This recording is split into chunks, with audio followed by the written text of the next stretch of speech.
નમસ્તે, વેલકમ. ફાઉન્ડેશનમાં આજે જોઈએ લેક્ચર 13. માનાંકનો થોડો કોન્સેપ્ટ જોઈએ જે બેઝિક મેથેમેટિક્સ માટે બધા ચેપ્ટર માટે જરૂરી છે.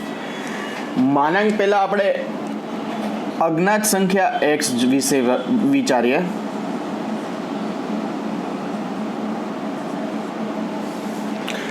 એક્સ અજ્ઞાત હોય, એમ એક્સ લખેલું હોય તો આનું ચિહ્ન કયું? એટલે ઘણા કહેશે પ્લસ, એમ આગળ પ્લસ છે ને. એટલે અજ્ઞાત સંખ્યા હોય ને તો એ ધન પણ હોઈ શકે અથવા ઋણ પણ હોઈ શકે અથવા ઝીરો પણ હોય. કોઈ પણ અજ્ઞાત સંખ્યા ધન ઋણ ઝીરો કોઈ પણ હોઈ શકે. અજ્ઞાત સંખ્યા ધન ઋણ ઝીરો કોઈ પણ હોઈ શકે. જુઓ, આ સંખ્યા રેખા લઈએ આપણે. ઝીરો તમને ખબર છે, આ બાજુ ઇન્ફાઇનાઇટ, આ બાજુ માઇનસ ઇન્ફાઇનાઇટ. એક્સ ધન હોય તો આ બાજુ, એક્સ ઋણ હોય તો આ બાજુ. યાદ કરો. એટલે અજ્ઞાત સંખ્યાનું ચિહ્ન કોઈ પણ હોઈ શકે. અજ્ઞાત સંખ્યા એક્સ ધન ઋણ કે ઝીરો હોઈ શકે. એક્સ ઝીરો શૂન્ય, એક્સ -5 ચિહ્ન કેવું? ઋણ. એક્સ 10 હોય ચિહ્ન કેવું? ધન. એક્સ √2 હોય ચિહ્ન કેવું? ધન. સંખ્યા કેવી? ધન. એટલે કોઈ પણ અજ્ઞાત સંખ્યા ધન ઋણ કે ઝીરો કોઈ પણ હોઈ શકે. તો યાદ રાખજો કે અજ્ઞાત સંખ્યા કોઈ પણ હોય. તમને એમ પૂછે કે અજ્ઞાત સંખ્યા પી, કે અજ્ઞાત સંખ્યા પી કેવી? તો અજ્ઞાત સંખ્યા પી ધન ઋણ કે ઝીરો કોઈ પણ. અજ્ઞાત સંખ્યા પી ધન પણ હોય, ઋણ પણ હોય અથવા ઝીરો પણ હોય.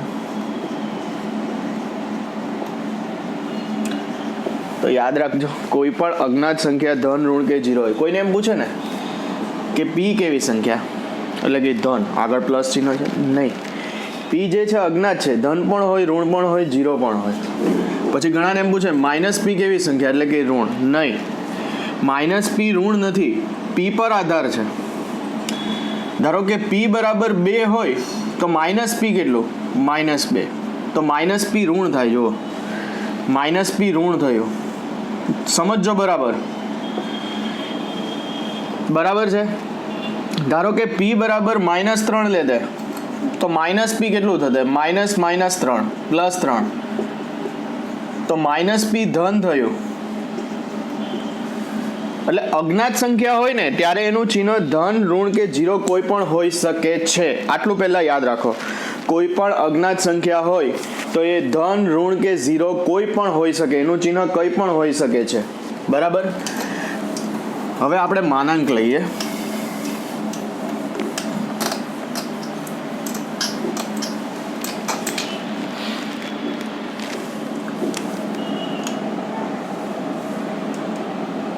તો માનાંકમાં x બરાબર 3 કન્ડિશન આવે. કોઈ પણ સંખ્યા ચિહ્નના પ્રમાણમાં x છે તો આ x ના 3 પ્રકાર આવી શકે. કયા કયા? હમણાં જ જોયું. ધન, ઋણ અને શૂન્ય. તો માનાંકમાં x ને x લખાય જો x ધન હોય. માનાંકમાં x ને 0 લખાય જો x 0 હોય. અને માનાંકમાં x ને -x લખાય જો x ઋણ હોય. બરાબર ધ્યાન આપજો. માનાંકમાં x ને x લખાય ક્યારે? x ધન હોય ત્યારે. માનાંકમાં x ને 0 લખાય ક્યારે? તો કે x 0 હોય ત્યારે. મોડ x ને -x લખાય ક્યારે? x <0 હોય ત્યારે. ધ્યાન આપજો. એટલે મોડ x = x જો x <0. મોડ x 0 જો x 0 અને મોડ x -x જો x <0. કોઈને કોણ કે માનાંકની બહાર કોઈ પણ સંખ્યા આવે તો કેવી? ધન. બરાબર. મોડ x હંમેશા ધન ન હોય, અનઋણ હોય, ઋણ ન હોય. 0 પણ હોય જ શકે ને. 0 નો માનાંક તો 0 જ થાય. ધ્યાન આપજો. જો ઋણ સંખ્યા હોય, માનાંકની અંદર ઋણ સંખ્યા હોય ને માનાંક દૂર કરો, બરાબર, તો એ માઇનસ વડે ગુણાય. ઋણ કોણ છે? એક્સ ઋણ છે. સમજો, એક્સ ઋણ છે તો એને ઋણ વડે ગુણો તો કેવું થઈ જાય? ધન થઈ જાય. ઋણ સંખ્યામાં નેગેટિવ નંબરને નેગેટિવ નંબર વડે ગુણો તો ધન થઈ જાય. એટલે આ ધન જ છે. એક્સ ઋણ છે. જોજો, આ એક્સ ઋણ. એક્સ ઋણ એટલે ધારો કે એક્સ -2 હોય તો માઇનસ એક્સ કેટલું થાય? હમણાં જોયું ને આપણે, +2. એટલે આ માઇનસ એક્સ ધન જ છે. આ ધન ને આ 0. ધન અને 0 એટલે અનઋણ થઈ જાય. ધન અથવા 0 એટલે અનઋણ. માનાંકમાં એક્સ હંમેશા અનઋણ હોય, ધ્યાન રાખજો. માનાંકમાં એક્સ હંમેશા કેવું હોય? અનઋણ. એટલે અહીંયા એ ધ્યાન રાખજો કે કોઈ પણ અજ્ઞાત સંખ્યામાં માનાંક દૂર કરવો હોય, બરાબર, તો 3 કન્ડિશન આવે ને આવે. હા, પણ તમને ખબર છે કે માનાંકમાં 2 હોય તો તમને ખબર છે 2, -5 હોય તો 5 ડાયરેક્ટ આપણે લખતા હતા. પણ હકીકતમાં છે ને -5, બરાબર, તો માનાંકમાં x -5 છે ને, માનાંક દૂર કરો તો માઇનસ વડે ગુણાય છે. જુઓ, +5. કેમ ખબર પડે? માનાંકમાં x બરાબર -x, x <0.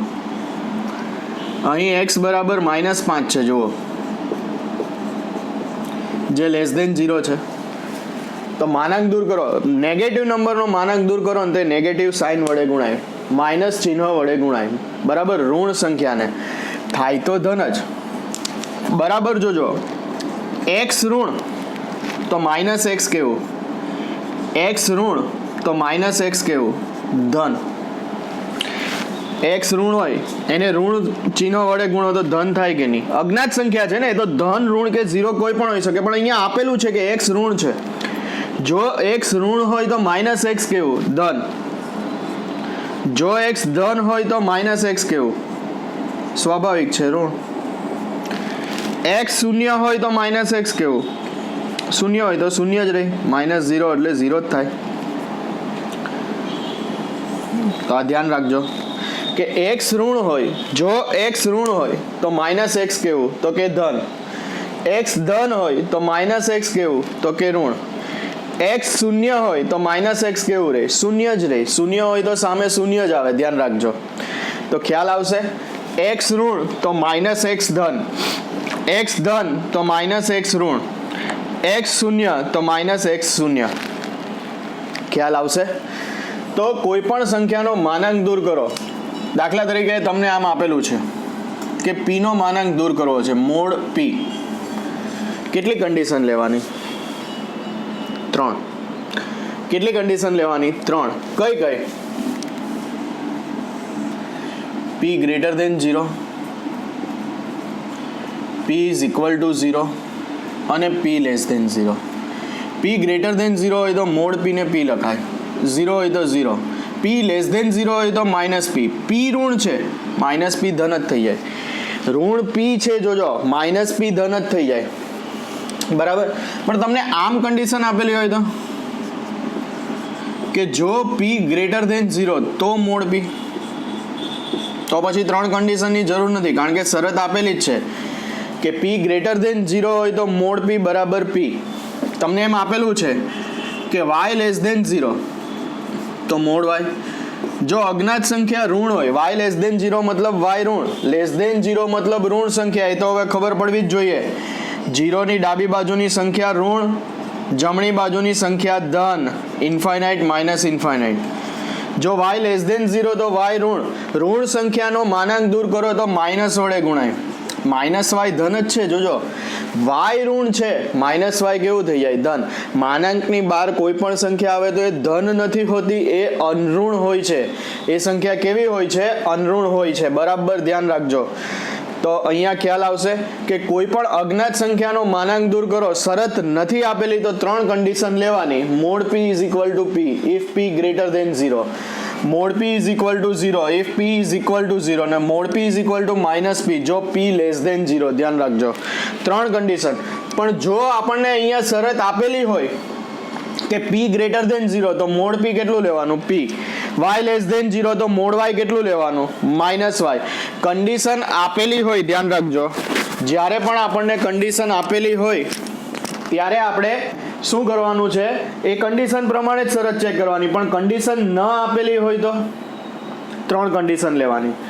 તમને આમ આપેલું હોય કે માનાંકમાં z બરાબર કેટલા, કંઈ આપેલું નથી કન્ડિશન, તો કેટલી કન્ડિશન 3. z ધન તો મોડ z બરાબર z જો z ધન, 0 જો z 0, માઇનસ z જો z લેસ દેન 0. હજુ પણ કહું છું, આ માઇનસ z જે છે એ ઋણ નથી, z ઋણ છે, આ ઋણ, એને ઋણ વડે ગુણો, કેવું થાય ધન. માનાંકની બહાર કોઈ પણ સંખ્યા આવે તો ક્યાં તો એ ધન હોય, જો આ સંખ્યા ધન છે,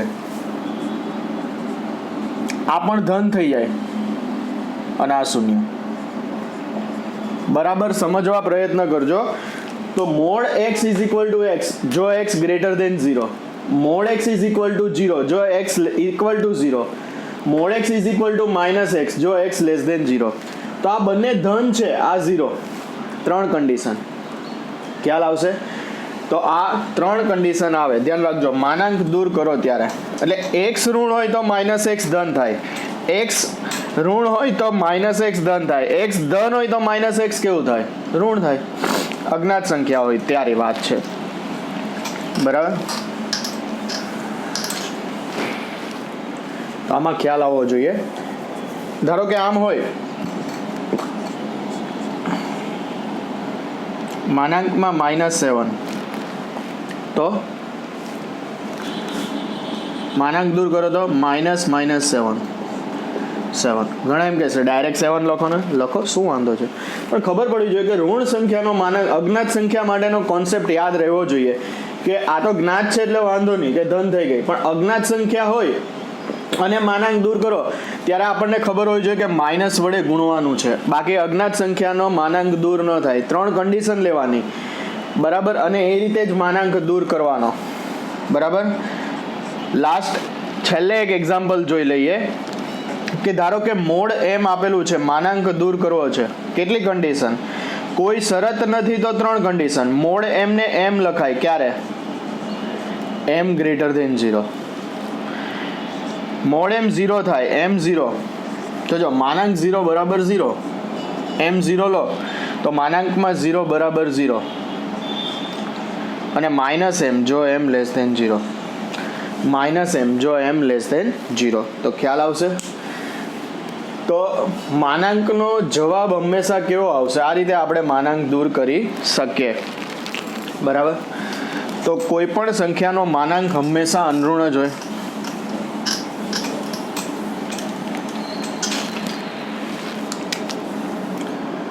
મોડ x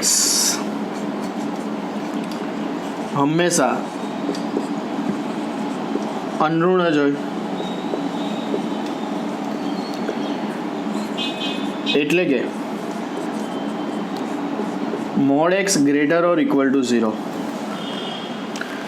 ચલો, ગ્રેટર ઓર ઇક્વલ ટુ 0 હોય એને અંતરાલ સ્વરૂપે લખતા તમને આવડે છે, યાદ કરો. ઇક્વલ ટુ 0 લેવાના છે એટલે અહીંયા ડાર્ક, બરાબર, હોલો સર્કલ નહીં આવે, ખુલ્લો ભાગ નહીં આવે, અને ગ્રેટર ઓર ઇક્વલ ટુ એટલે મોટા એટલે જમણી બાજુ.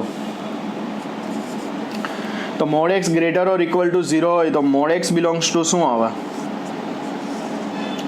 મોડ x નો જવાબ કયા ભાગમાં આવે, સંવૃત 0 થી વિવૃત ઇન્ફાઇનાઇટ, બરાબર. મોડ x નો જવાબ સંવૃત 0 થી વિવૃત ઇન્ફાઇનાઇટ, અને બિલોંગ્સ ટુ કહેવાય, ધ્યાન રાખજો, બરાબર. મોડ x બિલોંગ્સ ટુ સંવૃત 0 થી વિવૃત ઇન્ફાઇનાઇટ. મોડ x નો જવાબ છે 0 થી ઇન્ફાઇનાઇટમાં આવે. કોઈ પણ સંખ્યા લઈ લો, એનો માનાંક 0 થી ઇન્ફાઇનાઇટમાં જ આવે, નેગેટિવ.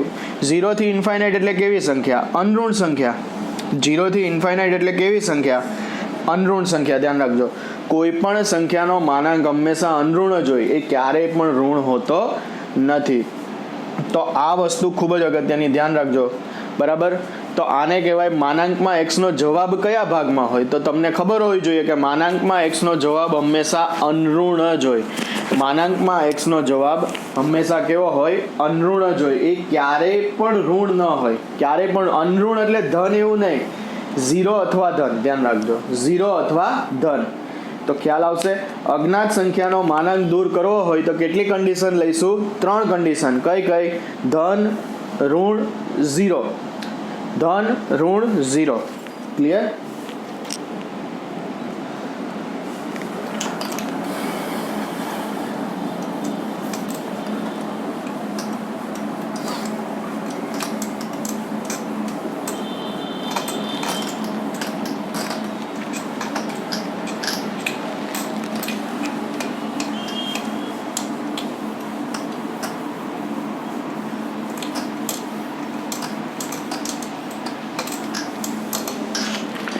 ચાલો તો જુઓ, માનાંકમાં n હોય, માનાંક દૂર કરવો હોય, કોઈ પણ સંખ્યાનો માનાંક કેવો હોય? અનઋણ જ હોય.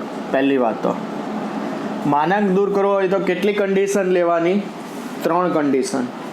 પહેલી કન્ડિશન કઈ આવશે? માનાંકમાં n બરાબર n લખાય. ધન હોય તો, ધન સંખ્યા હોય તો ડાયરેક્ટ માનાંક દૂર થાય. કોઈ પણ ધન સંખ્યા લઈ લો. ચાલો,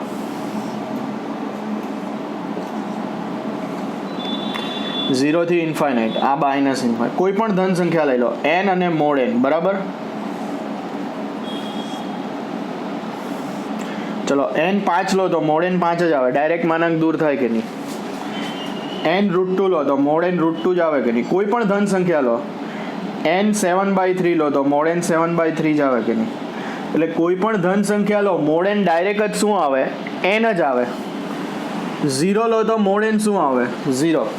જો 0 લઈએ તો 0 જ આવે, બરાબર? હવે નેગેટિવ લઈએ.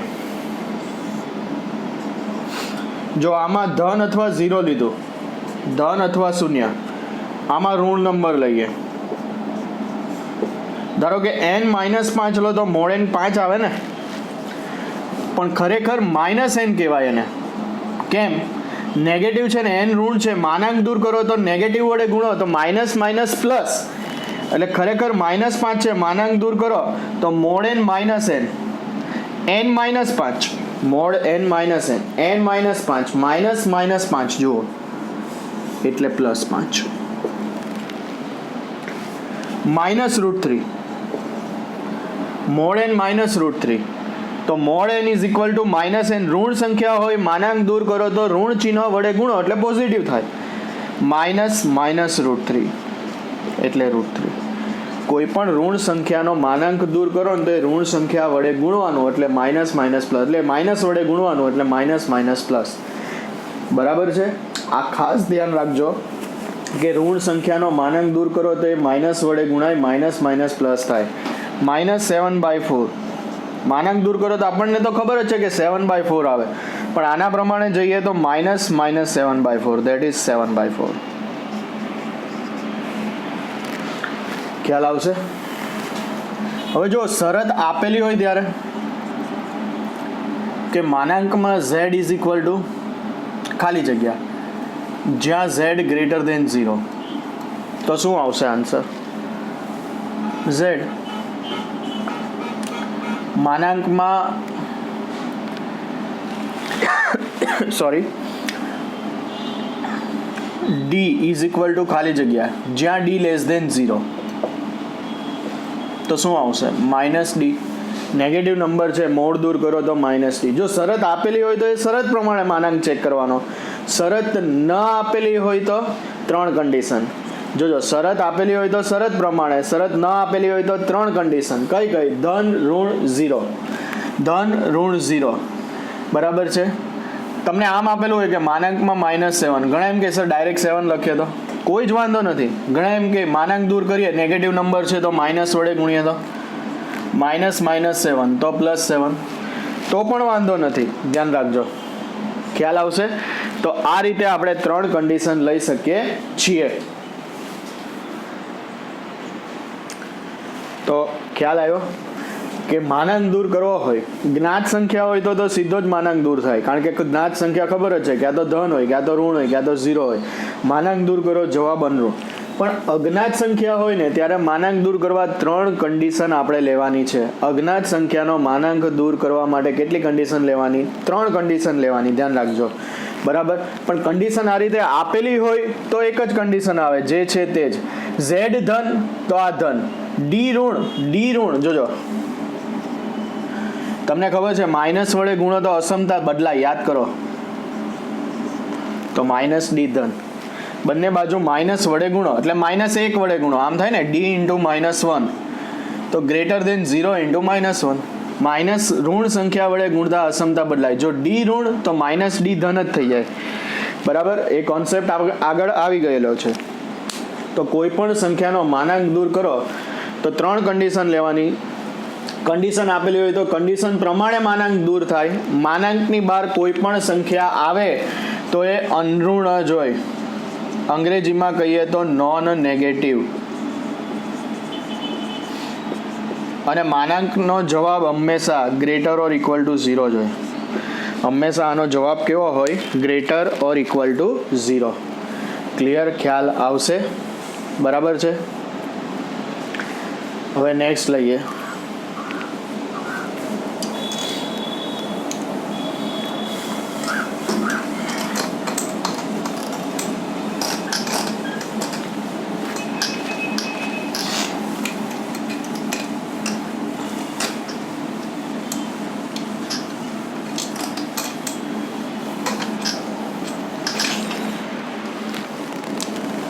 ચલો, આમ તો તમને આગળ થોડું ઘણી આની ઝલક આપેલી છે કે અંડર રૂટ, સ્ક્વેર રૂટ આને વાંચે છે. ખરેખર આ શું છે? Non negative square root.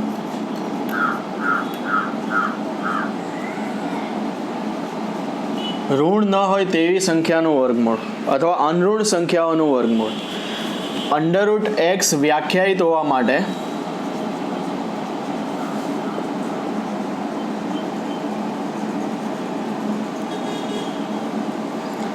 x greater or equal to 0 જ હોવું જોઈએ.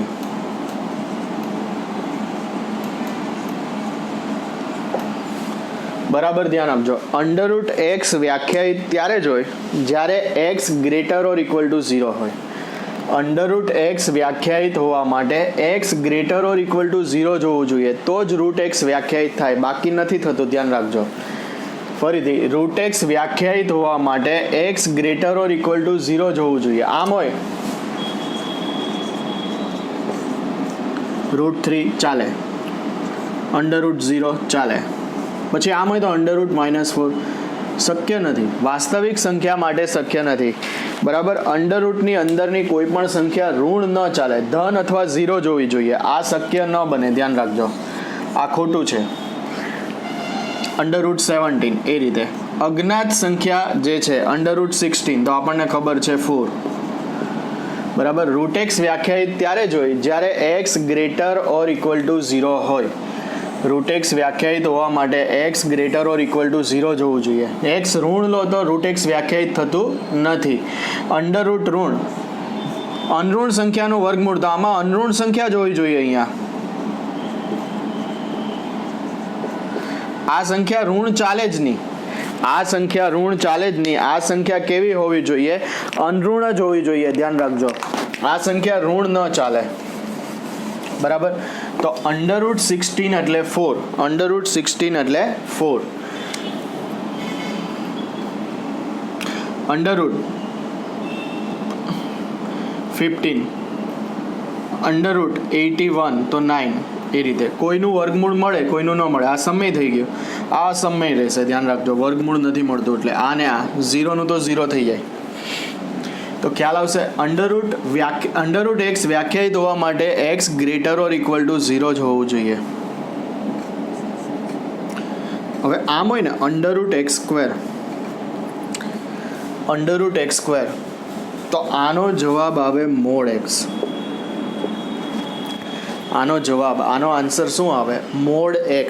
ધ્યાન આપજો, અંડર રૂટ x સ્ક્વેર હોય તો આનો આન્સર આવે મોડ x. શું આવશે? Mod x. Under root x સ્ક્વેરનો આન્સર આવશે મોડ x. અજ્ઞાત સંખ્યા વર્ગમૂળ દૂર કરતા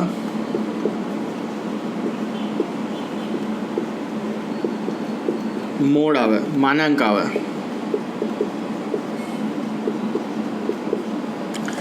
વર્ગમૂળ દૂર કરો ને તો માનાંક આવે. કારણ કે તમને ખબર છે કે અંડર રૂટ x વ્યાખ્યાયિત હોવા માટે x greater or equal to 0 થવું જોઈએ. x greater or equal to 0, root x પણ ગ્રેટર ઓર ઇક્વલ ટુ 0 જ હોય. બરાબર, x greater or equal to 0 હોવું જોઈએ. તથા આમ લખીએ તો એ ચાલે કે રૂટ એક્સ પણ ગ્રેટર ઓર ઇક્વલ ટુ 0 જ હોય. એ તો ખબર પડવી જ જોઈએ કે આનો જવાબ જે છે એ પણ ગ્રેટર ઓર ઇક્વલ ટુ 0 જ આવે, ધ્યાન રાખજો. એટલે અંડર રૂટ એક્સ સ્ક્વેર હોય ને તો મોડ એક્સ અજ્ઞાત સંખ્યા વર્ગમૂળ દૂર કરતા શું આવે? મોડ આવે. Under root x square mode x થાય. વર્ગમૂળ સીધો દૂર ન થાય. દાખલા તરીકે આપણે જોઈએ કે અંડર રૂટ 4 સ્ક્વેર હોય તો વર્ગમૂળ દૂર કરો તો 4 આવી જાય. વર્ગમૂળની બહાર સંખ્યા આવે તો એ અનઋણ જ હોય, એ આપણે જોયું. અંડર રૂટ એક્સ વ્યાખ્યાયિત એક્સ અનઋણ, રૂટ એક્સ પણ અનઋણ, ગ્રેટર ઓર ઇક્વલ ટુ 0 એટલે અનઋણ. તો આમ હોય અંડર રૂટ -3 સ્ક્વેર. આ કન્સેપ્ટ આગળ આવી ગયો છે, યાદ કરો. અંડર રૂટ -3 સ્ક્વેર તો વર્ગમૂળ દૂર કરો તો શું આવે આનો જવાબ? -3. શક્ય છે? જુઓ, નથી શક્ય. વર્ગમૂળની બહાર સંખ્યા આવે તો એ સંખ્યા કેવી હોય? તો કે વર્ગમૂળની બહાર આવતી સંખ્યા હંમેશા અનઋણ જ હોય. વર્ગમૂળની બહાર કોઈ પણ સંખ્યા આવે તો એ સંખ્યા હંમેશા કેવી હોય? અનઋણ જ હોય. તો અહીંયા અંડર રૂટ -3 સ્ક્વેર છે. અંડર રૂટ -3 સ્ક્વેર તો એ શું આવશે? તો કે અંડર રૂટ -3 સ્ક્વેર છે, બરાબર. તો -3 અંડર રૂટ -3 સ્ક્વેર -3, ધ્યાન આપજો. તો આટલે આ જે છે -3 સ્ક્વેર, તો આને લખવું પડે અંડર રૂટમાં 9, -3 વર્ગ 9 અને 9 વર્ગમૂળ 3. એટલે આ ખરેખર આમ થાય 9 એટલે 3 વર્ગ. હવે વર્ગમૂળ દૂર થાય, કારણ કે -3 વર્ગ સેમ 3 વર્ગ જ થાય. +3 વર્ગ કરો કે -3 વર્ગ સેમ જ થઈ જાય. તો અજ્ઞાત સંખ્યાનું જ્યારે તમે વર્ગમૂળ દૂર કરો છો, ધ્યાન આપજો, તો મોડ આવે. તેમ જ્ઞાત સંખ્યા હોય તો નેગેટિવ વર્ગમૂળ સીધું દૂર નહીં કરી દેવાનું. અંડર રૂટ -5/2 સ્ક્વેર હોય તો આને ધન બનાવી દેવાનું. માઇનસનો વર્ગ કે પ્લસનો વર્ગ સેમ જ થાય. તમને ખબર છે a સ્ક્વેર હોય કે -a સ્ક્વેર હોય, બંને સરખા જ છે, ધ્યાન રાખજો. બંનેનો જવાબ સેમ જ આવે. તો આને 5/2 સ્ક્વેર ને પછી 5/2, બરાબર. ઘણા એમ કહે કે સર આને આમ લખે તો. અમને હવે ટેવ પડી ગઈ છે કઈ માનાંક લેવાની. માનાંકમાં -5/2 તો મને કઈ વાંધો નથી, તો એ 5/2 જ આન્સર આવે. તો એ આન્સર શું આવે? 5/2 જ આવે. આમાં માનાંક લો તો એ ચાલે, ડાયરેક્ટ તમે ધન બનાવી દો તો એ ચાલે. જ્ઞાત છે એટલા માટે. આમ હોય કે અંડર રૂટ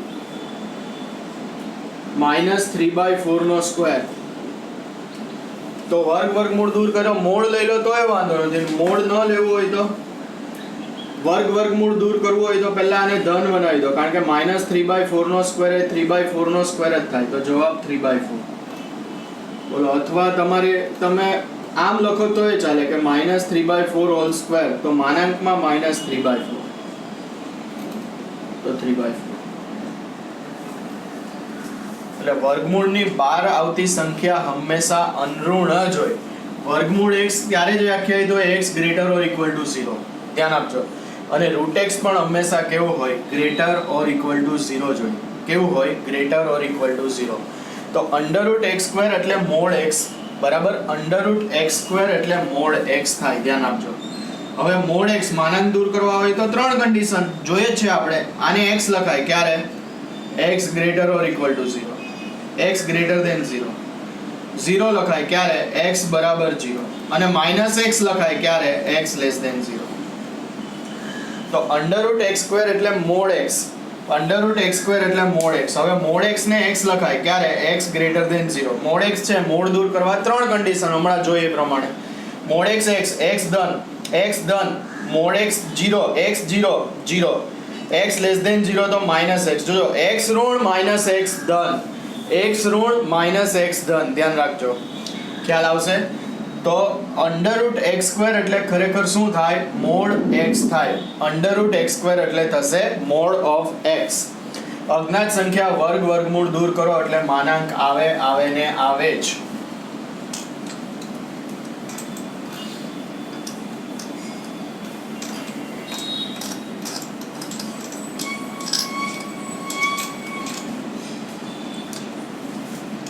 કેમ માનાંક આવે તે ખબર પડી કે નહીં? આ નોન નેગેટિવ સ્ક્વેર રૂટ છે. આની અંદરની સંખ્યા કેવી હોય? ધન હોય, અનઋણ હોય, સોરી, અને બહાર આવતી સંખ્યા પણ કેવી હોય? અનઋણ જ હોય. અંડરરૂટ પી સ્ક્વેર વર્ગમૂળ દૂર કરો, બોલો શું જવાબ આવે? મોડ પી. શું જવાબ આવે? મોડ ઓફ પી. પછી માનાંક દૂર કરવો હોય તો હવે 3 કન્ડિશન. પી ધન તો mod P is equal to minus mod P is equal to P. P ઋણ તો માઇનસ પી ને પી 0 તો 0.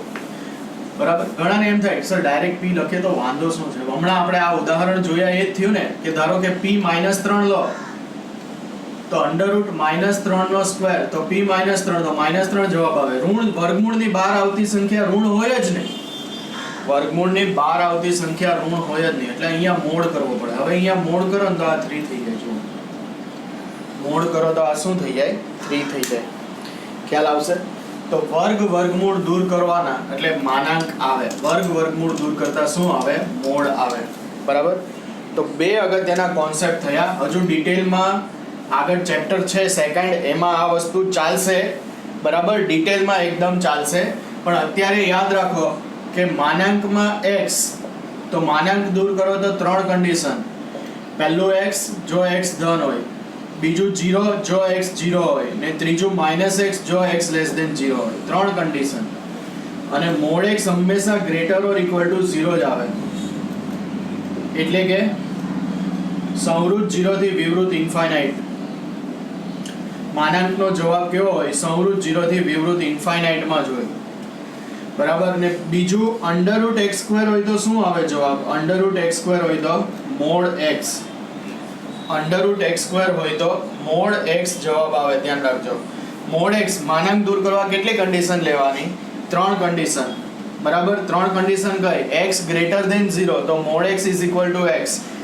x < 0 તો મોડ x - x ને x બરાબર 0 તો mode x is equal to 0. તો √x² non negative square root. ધ્યાન રાખજો, નોન નેગેટિવ સ્ક્વેર રૂટ. અને આમ હોય તો √x²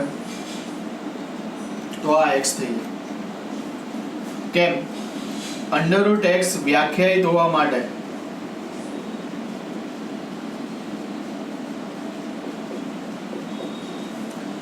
x greater or equal to 0 હોય જ. ખાલી √x આપેલું હોય તો સમજી જ લેવાનું કે x greater or equal to 0 હોય જ. હવે તમને આમ પૂછે કે -3² તો આ શક્ય જ નથી. અંડરરૂટમાં ઋણ સંખ્યા શક્ય જ નથી. એટલે આ વેલિડ પદ જ નથી, વ્યાખ્યાયિત પદ જ નથી. ધ્યાન રાખજો. એટલે વર્ગમૂળનો વર્ગ ચેક કરવાનું આવતું જ નથી. ધ્યાન રાખજો. √x નો સ્ક્વેર હોય ને તો x જ થઈ જાય. ધ્યાન રાખજો. √x એટલે x greater or equal to 0 જ. આ કન્ડિશન હોય જ. √x તો x greater or equal to 0 જ. આમ હોય √3 નો સ્ક્વેર તો 3 થઈ જ જાય. √5/2 નો સ્ક્વેર તો 5/2 થઈ જ જાય. ધ્યાન રાખજો. પછી આમ હોય રૂટમાં -4 નો સ્ક્વેર તો -4 નો થાય. ઘણા એમ કે મોડ -4 કરીને 4 કરી લો. એટલે હવે મોડ -4 થાય જ નહીં, કેમ કે વર્ગમૂળની અંદર ઋણ સંખ્યા છે. શક્ય જ નથી. વર્ગમૂળની અંદરની સંખ્યા પણ અનઋણ, વર્ગમૂળની બહાર આવતી સંખ્યા પણ અનઋણ. ધ્યાન રાખજો. વર્ગમૂળની અંદરની સંખ્યા પણ અનઋણ, બહાર આવતી સંખ્યા પણ અનઋણ જ હોય. બરાબર. અંડરરૂટ હોય તો અહીંયા લખાતી સંખ્યા અનઋણ, આ આખી સંખ્યા પણ અનઋણ, આનો જવાબ પણ અનઋણ. બરાબર. વર્ગમૂળ 4 તો 4 અનઋણ છે, આનો જવાબ 2 પણ અનઋણ. એ રીતે √3 અનઋણ, આનો જવાબ 1.73 ની નજીક તો 1.73 પણ અનઋણ. ધ્યાન આપજો. બરાબર. ખ્યાલ આવશે? ક્લિયર?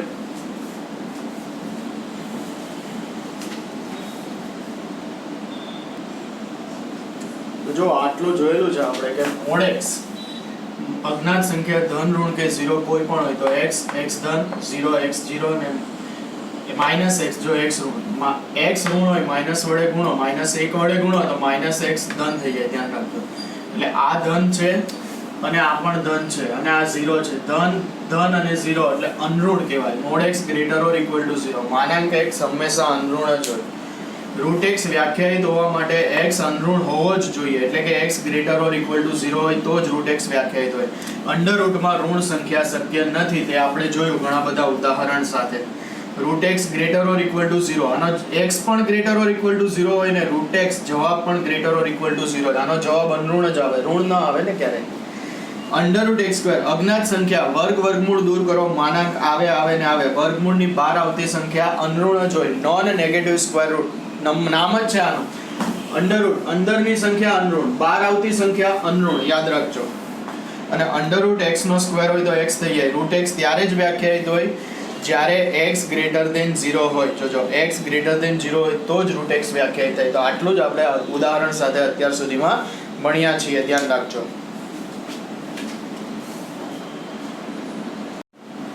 જો યોગ ગણ, યુનિયન છે,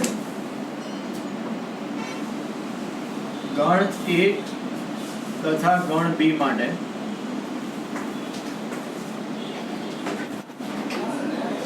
ગણ A માં હોય અથવા ગણ B માં હોય, ગણ A માં હોય અથવા ગણ B માં હોય તેવા સભ્યોથી બનતા ગણને, તેવા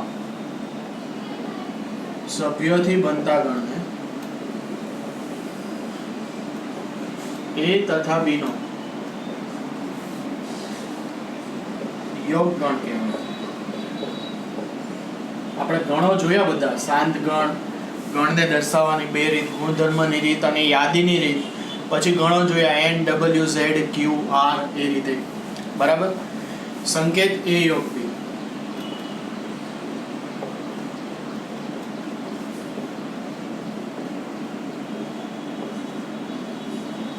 આનો વિસ્તૃત કન્સેપ્ટ પાછો ચેપ્ટર 1 માં આવશે, પણ અત્યારે જે જરૂર છે એ પ્રમાણે A યુનિયન B.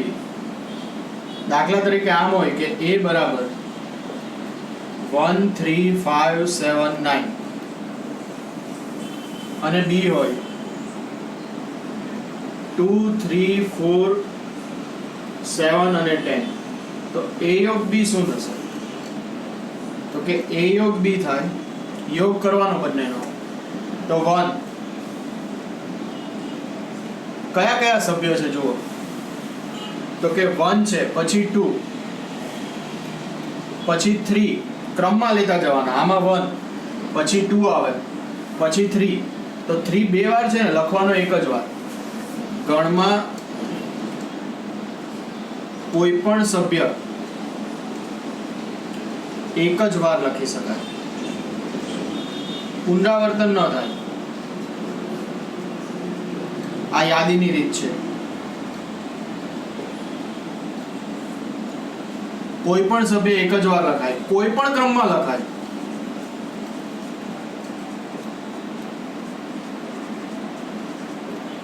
આનો ક્રમ બદલો તો વાંધો નથી અત્યારે. પછી 4 આવે છે, ચાલો, પછી 5, પછી 7, પછી 9 અને પછી 10. ચેક કરી લો. 1 હતું 3, પછી 4 આવી ગયું, 5 આવી ગયું, 7 9 7 આવી ગયું, 2 તો આવી જ ગયું છે. 7 9 અને 10, 1 પહેલા લખી દીધું. બધા આવી ગયા એક એક વાર, ધ્યાન આપજો તો ખ્યાલ આવશે, બરાબર. આ રીતે આમ કેન્સલ કરવાની જરૂર નથી, મેં તમને સમજાવવા માટે જ કરેલું છે. તમારે નીચે અંડરલાઈન કરી દેવાની, ધ્યાન રાખજો. બીજું એક ઉદાહરણ લઈ લે.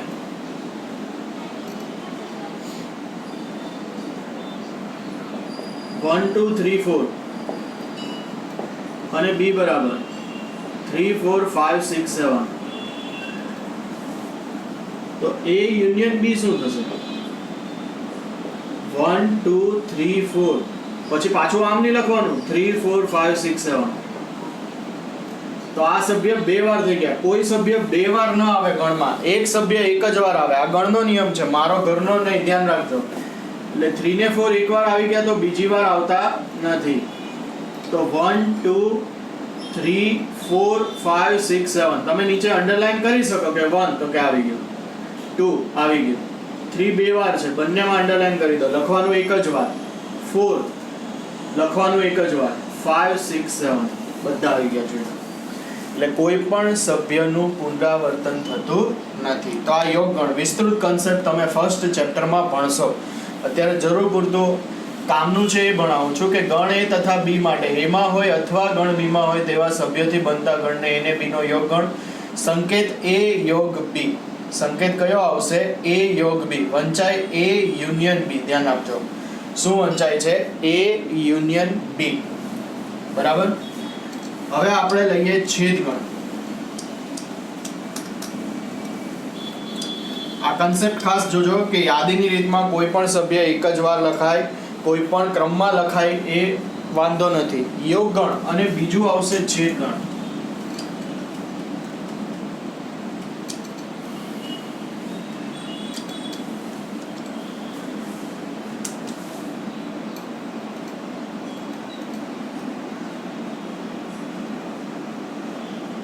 ઇન્ટરસેક્શન. ગણ એ તથા ગણ બી માટે. ગણ એમાં હોય, પેલામાં અથવા હતું ને, આમાં અને આવે. ગણ એમાં હોય અને ગણ બી માં હોય, મતલબ બંનેમાં હોય, કોમન હોય, તો તેવા સભ્યોથી બનતા ગણને A અને B નો છેદ ગણ કહેવાય. ધ્યાન રાખજો. સંકેત A છેદ B, વંચાય A છેદ B. ગુજરાતીમાં બોલો તો A છેદ B, છેદ. અને આમ બોલો તો પેલો છેદ નહીં, 2/5. આ નહીં, આ છેદ એટલે આયરો ગણ માટેનો. વંચાય A ઇન્ટરસેક્શન B. બરાબર. A intersection B. A બરાબર 1 3 5 7 11 3 5 2 1 9. તો એ છેદ બી શું આવે? બંનેમાં કોમન હોય ને એવા સભ્ય લેવાના, બંનેમાં હોય તેવા સભ્ય લેવાના. ધ્યાન રાખજો. બંનેમાં શું છે? 1 છે, 1 બંનેમાં છે તો 1 લેવાનું. પછી 3, 3 બંનેમાં છે તો 3 લેવાના. 5, 5 બંનેમાં છે તો 5 લેવાના. 7 બંનેમાં નથી, નહીં લેવાના. 11 બંનેમાં નથી, નહીં લેવાના. હવે આ બે તો જોવાની જરૂર જ નથી, કારણ કે આમાં હોય જ નહીં. બંનેમાં હોય તેવા સભ્ય લેવાના. ધ્યાન રાખજો. છેદમાં શું કરવાનું? બંનેમાં હોય તેવા સભ્ય લેવાના. ધ્યાન રાખજો.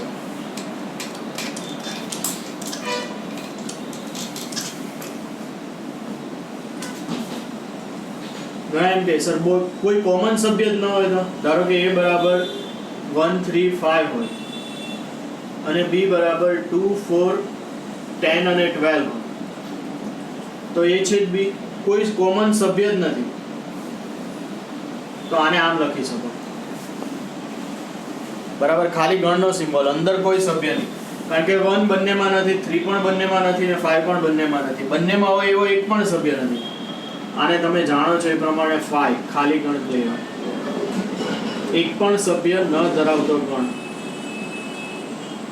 એક પણ સભ્ય ન ધરાવતો ગણ.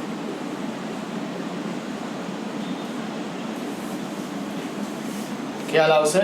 એક પણ સભ્ય ન ધરાવતો હોય ને તેવો ગણ એટલે કયો ગણ કહેવાય? ખાલી ગણ. તો યોગ ગણ હોય તો ગણ એમાં હોય અથવા ગણ બીમાં હોય તેવા સભ્યોથી બનતો ગણ એટલે યોગ ગણ થાય. છેદ ગણ હોય તો ગણ એમાં હોય અને ગણ બીમાં હોય તેવા સભ્યોથી બનતો ગણ. ધ્યાન આપજો. યોગ ગણમાં બંને ગણના બધા સભ્ય આવી જવા જોઈએ. એકવાર છેદ ગણમાં બંનેમાં કોમન હોય તેવા જ સભ્ય લખવાના છે.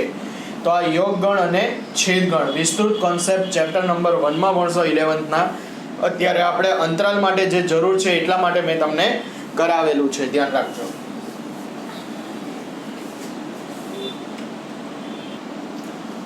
જો દાખલા તરીકે આ રીતે હોય યોગગણ મેળવવાનું, અત્યારે યોગગણ મેળવવાનું કામ છે આપણને, તો એ આપણે જોઈએ. તો પહેલું છે -∞ થી 1 યોગ 0 થી 5. ધ્યાન આપજો. તો આપણે સંખ્યા રેખા દોરીએ. પહેલું ફર્સ્ટ, સેકન્ડ અને થર્ડ. -∞ ને ઇન્ફાઇનાઇટ. બરાબર. -∞ થી 1 લેવાના છે. જુઓ, એટલે આટલો ભાગ થયો. પછી 0 થી 5, 0 આ બાજુ આવે, 0 પણ લેવાના છે. ડાર્ક 5 પણ લેવાના છે. તો આ બધી સંખ્યા આવી જાય એવો ભાગ કયો થયો? -∞ થી 5. જુઓ તો -∞ થી 1 યોગ 0 થી 5 બધી સંખ્યા એક વાર આવી ગઈ. જો કોઈ બાકી રહેતી નથી, કોઈ બાકી રહેતી નથી. માઇનસ ઇન્ફાઇનાઇટ થી 5 સુધીની તમામ સંખ્યાઓ આવી ગઈ. એટલે ધ્યાન રાખજો. બીજું માઇનસ અંતરાલનો યોગ છે. આને યાદી સ્વરૂપે ન લખાય એ ખબર છે, કારણ કે અનંત સંખ્યાઓ આવે. n w કે z હોય તો યાદી લખાય, r માં યાદી નથી લખાતી. અંતરાલ એટલે r નો ભાગ. ધ્યાન રાખજો. યુનિયન -7 થી 2.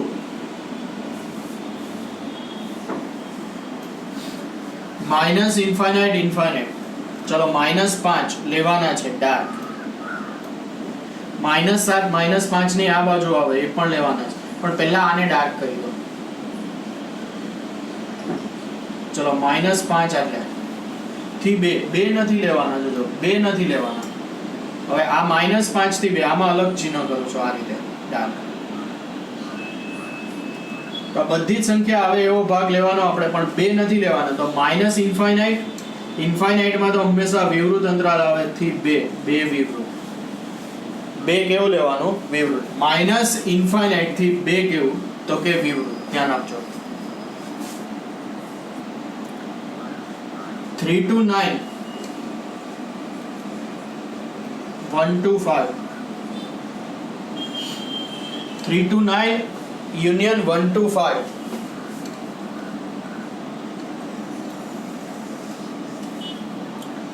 ચલો 3 નથી લેવાના, 9 નથી લેવાના.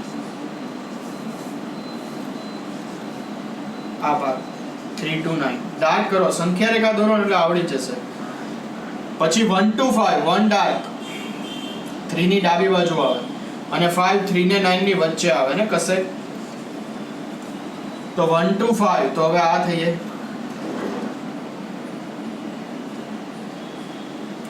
1 to 5 માં 3 આવી જાય. જોજો 1 to 5 માં 3 આવી જાય, ભલે પહેલામાં ન આવતો તો બધું આવતું એવું 1 લેવાના છે. પછી આ વચ્ચેની બધી જ સંખ્યા આવશે અને 9 નથી લેવાના.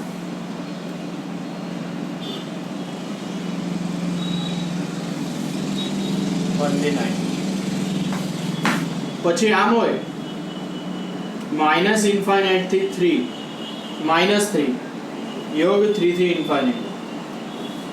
બે અલગ અલગ ભાગ હોય. જો માઇનસ ઇન્ફાઇનાઇટ થી -3 લેવાના. એક આ ભાગ અને બીજો આ ભાગ 3 થી ઇન્ફાઇનાઇટ. તો પછી આને આમ જ રાખવાના.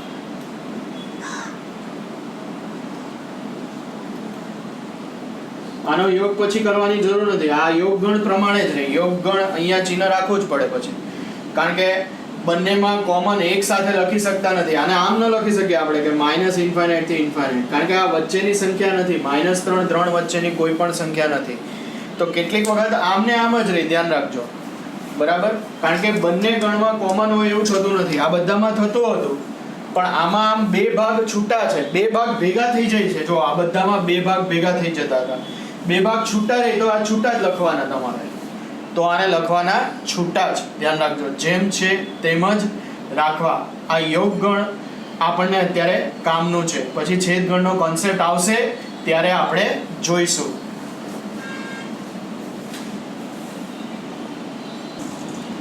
જો માનાંક અને યોગ ગણ આધારે અસમતાના કેટલાક કન્સેપ્ટ છે તમને ખબર હોવી જોઈએ. Less than, greater than, less or equal to, greater or equal to, આ બધાને અસમતાઓ કહેવાય. ઇનઇક્વાલિટીઝ. ધ્યાન આપજો. ઇનઇક્વાલિટીઝ. હવે x ની કઈ કિંમતો આનું સમાધાન કરે એ આપણે શોધવું છે. અંતરાલ સ્વરૂપ આપણે ભણી ગયા છીએ. જો લેસ ધેન 300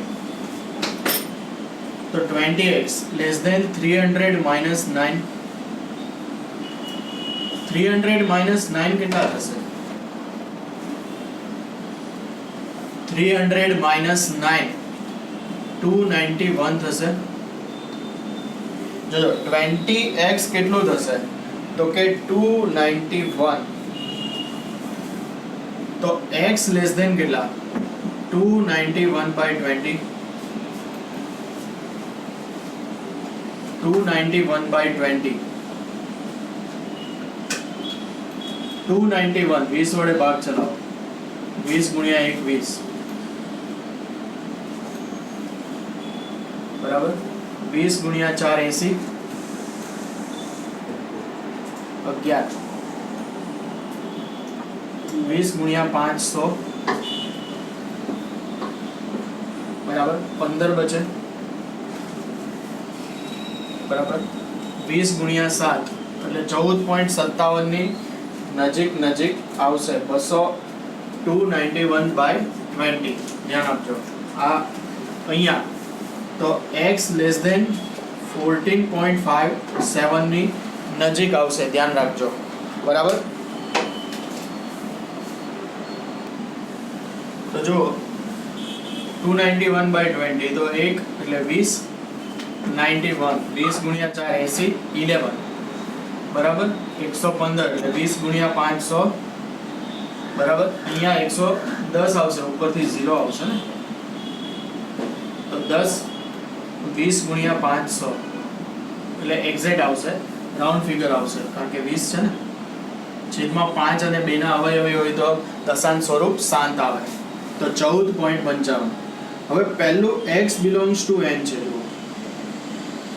14.55 થી નાની પ્રાકૃતિક સંખ્યા કઈ તો ઉકેલમાં કઈ સંખ્યા આવે 14.55 થી નાની સંખ્યા કઈ 1 2 3 4 બધી ન લખવી હોય તો તમને ખબર છે 3% અને છેલ્લે 14 આવે 15 તો આવે નહીં આથી વધી જાય 14.55 થી નાની બોલો આનાથી નાની આમાંથી કોઈ પણ સંખ્યા લો ચાલો 1 લો તો 1 લેસ ધેન 14.55 થાય સાચું છે 2 લો 3 લો 14 લો તો સાચું પડે ને આ બધી સંખ્યા પ્રાકૃતિક છે આનો અર્થ એવો થાય કે એવી કઈ પ્રાકૃતિક સંખ્યા જે 14.55 થી નાની હોય તો 14.55 થી નાની પ્રાકૃતિક સંખ્યા કઈ 1 2 3 4 થી 14 સુધી બીજું છે x belongs to z આનાથી નાની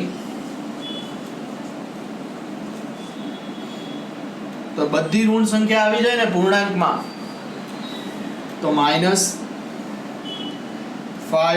-4 -3 -2 -1 0 1 2 આ પ્રાકૃતિક સંખ્યા તો પૂર્ણાંક સંખ્યા કહેવાય થી 14 સુધી આવે ક્યાં સુધી આવે 14 સુધી આવે ધ્યાન રાખજો હવે આમાંથી કોઈ પણ સંખ્યા લઈ લો એ બધી સંખ્યા પૂર્ણાંક છે જુઓ 14.55 થી નાની બધી પૂર્ણાંક સંખ્યા આવી ગઈ આમાંથી કોઈ પણ પૂર્ણાંક સંખ્યા x તરીકે લઈને આમાં મૂકો જો આમ જેમ આમાંથી x તરીકે કોઈ પણ પ્રાકૃતિક સંખ્યા લઈને આમાં મૂકો તો એનું સમાધાન થાય છે તેમ આમાંથી x તરીકે કોઈ પણ પૂર્ણાંક સંખ્યા લઈને આમાં મૂકો એનું સમાધાન થાય જ એનું સમાધાન થાય જ ધ્યાન રાખજો ત્રીજું x belongs to r હોય તો તમને ખબર છે સંખ્યા રેખા અંતરાલ સ્વરૂપે જવાબ આવે 14.55 લેવાના છે લેસ ધેન છે નથી લેવાના ખુલ્લો ભાગ યાદ કરો માઇનસ ઇન્ફાઇનાઇટ x નાના કે મોટા નાના તો ડાબી બાજુ બોલો તો આનું અંતરાલ સ્વરૂપ કયું લખાય માઇનસ ઇન્ફાઇનાઇટ થી 14.55 નથી લેવાના ખુલ્લો ભાગ જો લેસ ઓર ઇક્વલ ટુ હોતે તો લેવાના થતે તો અહીંયા ડાર્ક આવતે એટલે કે ક્લોઝડ ઇન્ટરવલ આવતે ધ્યાન રાખજો કયો ઇન્ટરવલ આવતે ક્લોઝડ ઇન્ટરવલ તો ખ્યાલ આવશે તો કોના માટે ઉકેલ મેળવવાનો છે જુઓ પહેલા n માટે હતો પછી z માટે ને પછી r માટે મતલબ આ અસમતા કહેવાય આને શું કહેવાય અસમતા આ અસમતાનું સમાધાન કરે એવી પ્રાકૃતિક સંખ્યા કઈ તો પહેલા આપણે એમાં x ને કરતા બનાવવો પડે ધ્યાન રાખજો તો 20x less than 300 minus 9 તો 20x less than 291 પછી 20 સામે લઈ ગયા ધ્યાન રાખજો બરાબર એટલે બંને બાજુ 1/20 વડે ગુણાકાર છે જોજો આમાં બંને બાજુ 1/20 વડે ગુણતા અસમતા છે ને અસમતા ન બદલાય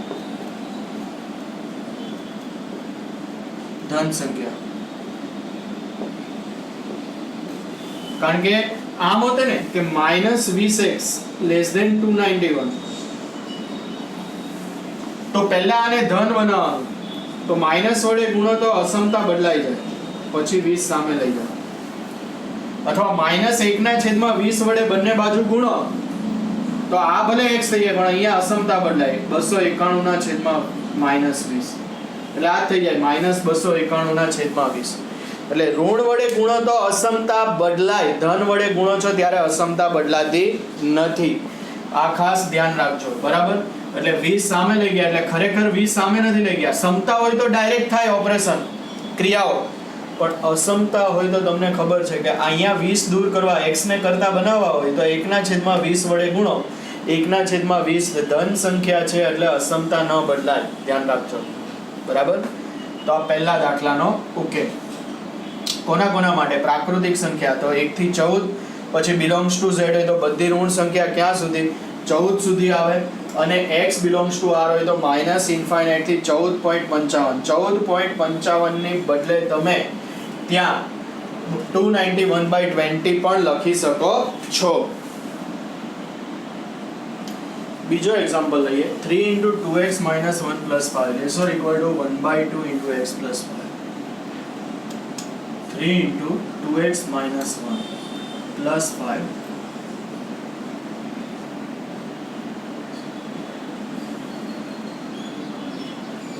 ખાલી x belongs to r માટે જ છે. 6x - 3 + 5 1/2 × x + 5.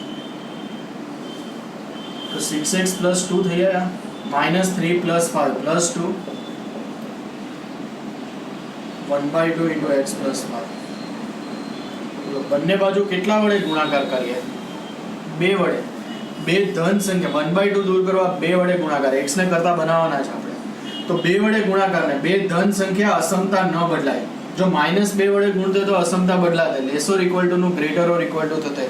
આપણે ભણી ગયા છીએ કે ઋણ વડે ગુણતા અસમતા બદલાય. તો આ 12x + 4 લેસોર ઇક્વલ ટુ x + 5. બંને બાજુ ધન સંખ્યા 2 વડે ગુણતા અસમતા ન બદલાય.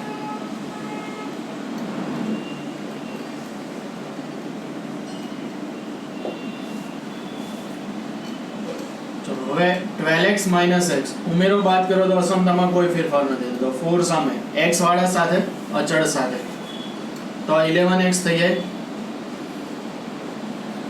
ચલો તો 11x < 1 હોય તો x કેટલું? જો આને ગણ સ્વરૂપે લખવું હોય તો એ લખાય, પણ ગુણધર્મની રીતે જુઓ. ગુણધર્મ સ્વરૂપે લખવું હોય તો શું લખાય? તમને ખબર છે, ભણાવેલું છે આખું.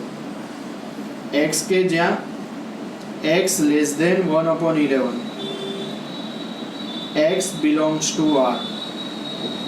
x કે જ્યાં x < 1/11 x belongs to r. ને અંતરાલ સ્વરૂપ હોય તો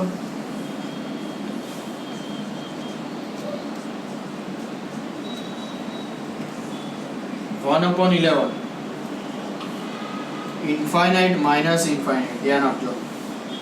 હવે x જે છે એ નાના છે 1/11 થી, તો આ બાજુ આવે 1/11 લેસોર ઇક્વલ ટુ છે, સોરી અહીંયા બરાબર લેસોર ઇક્વલ ટુ છે એટલે લેવાના, એટલે ડાય.